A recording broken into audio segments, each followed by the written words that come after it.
उंगली उठा उठाकर, हाथ उठा उठाकर करेंगे फेंको इसको बाहर, फेंको इसको बाहर। कोर्ट मार्शल होते हुए भी हमने 1000 बार लोगों को देखा है सदन के अंदर, भारत के अनेक सदन के अंदर हमने देखा है। मगर इस प्रकार का रवैया कि उठाकर फेंको, उठाकर फेंको, उठाकर फेंको, सदन का ऐसा कभी, सदन के अध्यक्ष का कभी इस प्रकार का भाषा नहीं। कल तक आप सदन के अंदर मुंह फुला के बैठे थे कि लोग आपकी बात नहीं सुन रहा है, तो आप उसका बदला ऐसे नहीं लीजिए कि लोग आज आप किसी की बात आज ना सुने। अध्यक्ष जी को समझना पड़ेगा कि डेमोक्रेसी और डिक्टेटरशिप में बहुत बारीक लाइन का एक अंतर है। आज अगर एक विपरीत विचारधारा की पार्टी और उसका दल का नेता अगर आपसे सवाल पूछता है, अगर कोविड प्रोटोकॉल को लेकर सवाल पूछता है, आप सदन से उठाकर बाहर फेंक दीजिएगा। ये लोकतंत्र बचा है? दलाल तक, मंत्री को दलाल तक बोला जाता है। इसी सदन की परंपरा हो गई है और हम उस सदन की परंपरा और हम उस लोकतंत्र की बात कर रहे हैं जिस लोकतंत्र की खूबसूरती के लिए इस देश जाना जाता है। सदन के अंदर विधायक पिटा जाता है, सदन के अंदर अध्यक्ष का जो रवैया है, आज वीडियो देखकर इतना अफसोस होता है, दिल कचोटता है कि किस परंपरा, कौन से सदन की परंपरा की हम बात करते हैं, हम किस परंपरा के लिए पूरे दुनिया में जाने जाते हैं। विजय सिन्हा जी से मैं यह कहना चाहता हूं कि कल तक लोग आपका नहीं सुन रहे थे या मुंह फुला के आप बैठे थे, आज आप किसी का नहीं सुन रहे हैं। ये लोकतंत्र में इस प्रकार का रवैया नहीं होना चाहिए कि भारत का लोकतंत्र और भारत का सदन इस प्रकार, इस वजह से मजबूत है कि भारत के सदन के अंदर कभी भाजपा का 1-2 विधायक भी हुआ करता था, अनेक दलों का 1-1 विधायक और 1-1 सांसद रहा करते हैं। मगर भारतीय लोकतंत्र की खूबसूरती ये है सर कि यहाँ पर विपरीत विचारधारा के लोगों के प्रति टॉलरेंस की नीति होती है, एक दूसरे को सुनने की क्षमता होती है। कि जब पहली बार आजाद भारत के बाद इलेक्शन हुआ, चुनाव हुआ, पंडित नेहरू सरकार में आए और डॉक्टर बाबा साहब अंबेडकर को, जो उस दल के नहीं थे, दूसरे दल के नेता को उन्होंने कानून मंत्री के रूप में शपथ दिलाया। ये भारत का लोकतंत्र है। नमस्कार, मैं हिमांशु कुमार, आप देख रहे हैं जनता जंक्शन। आज के विधानसभा सत्र के दौरान एआईएम विधायक दल के नेता अख्तर उल इमान ने अपने सीमांचल के इलाकों के कटाव को लेकर सवाल पूछा, जिसके बाद विजय सिन्हा ने उन्हें मार्शल के द्वारा बाहर भिजवा दिया, यानी विधानसभा के बाहर कर दिया। इस मसले पर बात करने के लिए हमारे साथ जाप पार्टी के प्रवक्ता शाहनाज परवेज जी हैं। परवेज जी, ये कहा जा रहा है कि विधानसभा अध्यक्ष की अनुमति नहीं होने के बावजूद भी वो लोग लगातार सवाल पूछ रहे थे, जिसके बाद उनको मार्शल के द्वारा बाहर कर दिया गया। क्या टेक है इसका आप पर? देखिए, ये बहुत दुर्भाग्य है और लोकतंत्र के लिए बहुत दुर्भाग्य माना जा सकता है। यही विजय सिन्हा जी से मैं यह कहना चाहता हूं कि कल तक लोग आपका नहीं सुन रहे थे या मुंह फुला के आप बैठे थे, आज आप किसी का नहीं सुन रहे हैं। ये लोकतंत्र में इस प्रकार का रवैया नहीं होना चाहिए। अगर कोई सदस्य अगर अपनी बात रखना चाहता है तो उसको रखने का अधिकार मिलना चाहिए। और ये मामला आज का नहीं है, मैंने ये सदन को चलता हुआ कल देखा था। कल अख्तर उल इमाम साहब ने एक सवाल खड़ा किया था सदन के अध्यक्ष से कि क्या बिहार के अंदर कोविड प्रोटोकॉल खत्म हो गया है, और अगर खत्म हो गया है तो बिहार सरकार ने उस बात की घोषणा क्यों नहीं की, और अगर नहीं खत्म हुआ है तो सदन के अंदर बिना मास्क के लोग क्यों बैठे हैं, अगल बगल लोग क्यों बैठे हैं। इस सवाल पर लेकिन अख्तर उल इमान ने भी मास्क नहीं पहना हुआ था सर। निश्चित रूप से कोई नहीं पहना है। तो अगर कार्रवाई इस सदन के अंदर प्रोटोकॉल लागू नहीं हो पा रहा है तो आम जनता के ऊपर जो लागू कर रहे हैं प्रोटोकॉल आप, तुगलकी फरमान छोड़ रहे हैं आप और लोगों का चालान काट रहे हैं आप, इस पे अगर सवाल पूछना अगर गलत है, कहाँ गलत है? हमको तो नहीं लगता है गलत है, जन अधिकार पार्टी को नहीं लगता है गलत है, और बिहार के किसी भी जनता को नहीं लगता होगा गलत है। जिस प्रकार से कोविड प्रोटोकॉल के नाम पर आज लोगों को चलते फिरते परेशान किया जा रहा है, दुकानदारों को परेशान किया जा रहा है, अगर उसके ऊपर सवाल पूछने से कल इसी सवाल के ऊपर अध्यक्ष जी गर्म हो गए और भड़क गए, और उसी का कहीं ना कहीं आज ये जो रिवेंज है, ये रिवेंज इसको बोल सकते हैं कि आज उसी का बदला लिया गया है। और अध्यक्ष जी, कल तक आप सदन के अंदर मुंह फुला के बैठे थे कि लोग आपकी बात नहीं सुन रहा है, तो आप उसका बदला ऐसे नहीं लीजिए कि लोग आज आप किसी की बात आज ना सुने। लेकिन विजय सिन्हा जी का ये तर्क था, जब आपको मौका मिलेगा तब आप भूलिएगा, लेकिन उसके बाद भी लगातार प्ले कार्ड दिखा रहे थे और वहां हल्ला कर रहे थे, इसलिए कहा गया कि उनको बाहर निकाल दिया गया। सर, प्ले कार्ड का परंपरा कोई नया परंपरा है क्या सदन में? सदन के अंदर बेल में उतरना, प्ले कार्ड दिखाना, ये कोई नई बात है क्या? ये कोई नया बात है क्या? ये तो सदन के अंदर होता ही है, लोकतंत्र की खूबसूरती है ये। अध्यक्ष जी को समझना पड़ेगा कि डेमोक्रेसी और डिक्टेटरशिप में बहुत बारीक लाइन का एक अंतर है। और आपका जो रवैया है, आज मैंने उस वीडियो को देखा है, आप उंगली उठा उठाकर, हाथ उठा उठाकर करेंगे फेंको इसको बाहर, फेंको इसको बाहर। कोर्ट मार्शल होते हुए भी हमने 1000 बार लोगों को देखा है सदन के अंदर, भारत के अनेक सदन के अंदर हमने देखा है।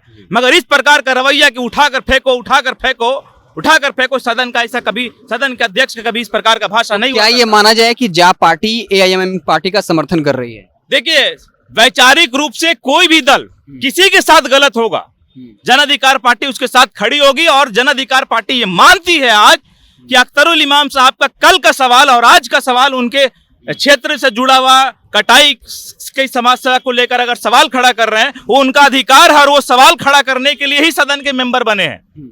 तो सवाल खड़ा करने के लिए सदन के मेंबर बने हैं। और मैं आपको एक बात याद दिला देना चाहता हूं कि हमने देखा था कि माननीय आडवाणी जी जैसे दिगंबर नेता, दिग्गज नेता भाजपा के, 2012 में उन्होंने लोकसभा के अंदर एक भाषण में ये बात कहा कि जब उनसे ब्रिटिश पत्रकार, बीबीसी के पत्रकार ने भारतीय लोकतंत्र की मजबूती और सुंदरता की बात कही, तो उन्होंने उनको जवाब दिया और उस बात को उन्होंने सदन के अंदर जिक्र करते हुए भावुक हो गए कि भारत का लोकतंत्र और भारत का सदन इस प्रकार इस वजह से मजबूत है कि भारत के सदन के अंदर कभी भाजपा का 1-2 विधायक भी हुआ करता था, अनेक दलों का 1-1 विधायक और 1-1 सांसद रहा करते हैं। मगर भारतीय लोकतंत्र की खूबसूरती ये है सर कि यहाँ पर विपरीत विचारधारा के लोगों के प्रति टॉलरेंस की नीति होती है, एक दूसरे को सुनने की क्षमता होती है।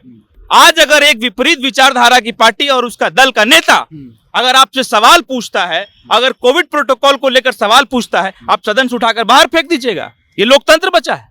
लोकतंत्र में डेमोक्रेसी और डिक्टेटरशिप में, मैंने पहले भी आपको बोला कि डेमोक्रेसी और डिक्टेटरशिप में एक बारीक लाइन का अंतर है। मगर जो रवैया आज आपका रहा है वो कहीं ना कहीं जो आपके साथ मुख्यमंत्री जी के साथ हुआ, आप उस अपमान को भुलाना चाह रहे हैं, आप उस अपमान को भुलाना चाह रहे हैं, आप अपने आप को बड़ा दिखाना चाह रहे हैं। और बड़ा दिखाने की जब अहंकार आपके अंदर आ जाएगी तो डेमोक्रेसी डिक्टेटरशिप में बदल जाएगा। लेकिन ये भी देखा गया कि विजय सिन्हा चाहे बीजेपी के विधायक हो या जेडी के विधायक हो या आरजेडी के विधायक हो, हर पार्टी के विधायकों को लगभग बोलने का मौका देते हैं। आप मानते हैं? सदन इसीलिए बना है, आप कोई एहसान नहीं कर रहे हैं। आप पार्टी को बोलने का मौका नहीं देंगे, विपक्ष को हंगामा करने का मौका नहीं देंगे, वेल में नहीं जाएगा, प्ले कार्ड नहीं दिखाएगा, विपक्ष किस बात का? सरकार से सवाल नहीं होगा, लोकतंत्र किस बात का? लेकिन विधानसभा में वाद विवाद का कार्यक्रम अच्छा से चले, इसलिए जरूरी है कि अपनी बारी का इंतजार करें। अगर हर बार हंगामा हो जाएगा तो जो बुनियादी मुद्दा इस पर सवाल कैसे पूछा जाएगा, एक मीनिंगफुल डिस्कशन कैसे हो पाएगा? मैंने कहा आपको सर कि कोर्ट मार्शल सदन से होता हुआ ये पहली बार नहीं हुआ है कि आज इसके ऊपर सवाल खड़ा किया जा रहा है। मगर सवाल खड़ा करने का आज एक विषय ये है कि जिस प्रकार से कोर्ट मार्शल किया गया और जिस प्रकार से अध्यक्ष का रवैया रहा कि उठाकर फेंको, आपने 1000 बार देखा होगा कि मार्शल के द्वारा सदन के मेंबर को बाहर निकाला गया, मगर इस प्रकार का रवैया कभी नहीं देखने को मिला। सदन के सदस्य का मर्यादा होना चाहिए। आप ही वो अध्यक्ष थे ना जो विधानसभा में आपकी अध्यक्षता में विधायक विपक्ष के विधायक को पीट दिया जाता है। हालांकि उसके बारे में कहा कि वो काला इतिहास था, उसको फाड़कर फेंक देना चाहिए। आप उसी सदन के अध्यक्ष थे और आप वहां मौजूद थे। आपका मुख्यमंत्री जी के साथ अभी 4 दिन पहले जो मामला सामने आया उसको भी नहीं भूल सकते ना कि आप मुख्यमंत्री जी के सामने आप मुंह फुलाकर सदन छोड़कर चले गए।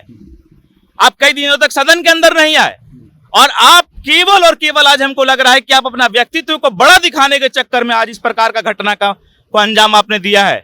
और जब आप अपने आप को बड़ा दिखाने की कोशिश करेंगे और आपके अंदर जैसे ही अहंकार भर जाएगा, लोकतंत्र डेमोक्रेसी डिक्टेटरशिप में बदल जाएगा। लेकिन और आज बहुत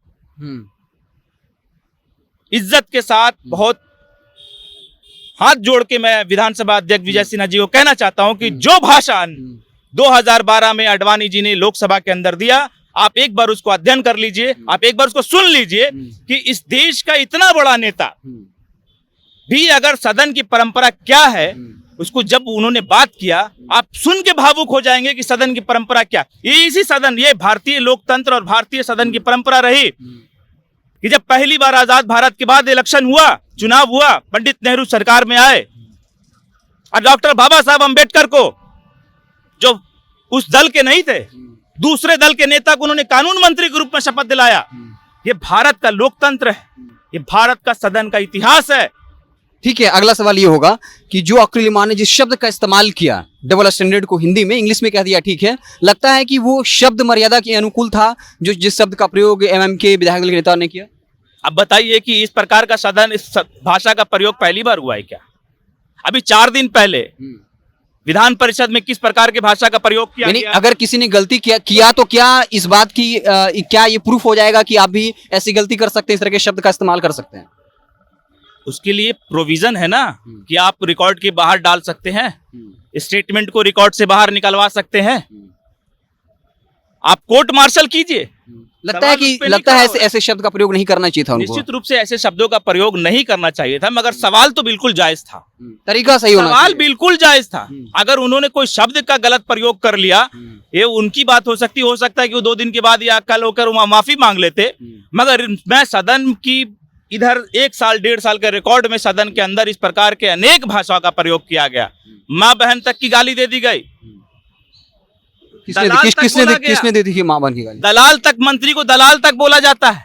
इसी सदन की परंपरा हो गई है, और हम उस सदन की परंपरा और हम उस लोकतंत्र की बात कर रहे हैं जिस लोकतंत्र की खूबसूरती के लिए इस देश जाना जाता है। आप लोगों ने सदन की मर्यादा को मिट्टी में मिला के रख दिया है। आज सवाल इसके ऊपर हो रहा है। अच्छा, अगला सवाल ये है कि जब आरजेडी के विधायकों के साथ इस तरीके का व्यवहार होता है, तब जाप पार्टी उस तरीके से मुखरता के साथ क्यों नहीं आती है कि आरजेडी के विधायकों के साथ कुछ गलत हुआ है? ऐसी क्या खुन्नस है आरजेडी पार्टी के साथ आप लोगों की? देखिए, कोई खुन्नस नहीं है। जिस दिन विपक्ष के नेता को सदन के अंदर लात घुसे के साथ मारा पीटा गया, और जन अधिकार पार्टी उस समय भी मजबूती से अपनी बात को रखा। हमारे नेता माननीय पप्पू यादव जी ने सामने आकर और मजबूती से बात को रखा। मगर ये दुर्भाग्य था उस समय कि विपक्ष के नेता के सामने विधायक को खींच कर जूता और चप्पल से मारा गया, और विपक्ष के नेता वहां पे खड़ा होकर तमाशा देखते रहे। अगर उस समय, मैं आपको यकीन दिला देना चाहता हूं आपके चैनल के माध्यम से बिहार की जनता को, कि उस समय अगर माननीय पप्पू यादव विपक्ष के नेता होते तो सरकार की औकात नहीं होती कि एक विधायक के, विपक्ष के एक विधायक को हाथ लगाकर दिखा देता। क्या करते, ऐसा क्या करते पप्पू यादव? लोकतंत्र है ना, लोकतंत्र में गुंडागर्दी चलेगा? आप विधायक को पीटिएगा, सदन में विधायक पिटा जाए तो सड़क पर विधायक सुरक्षित होगा क्या?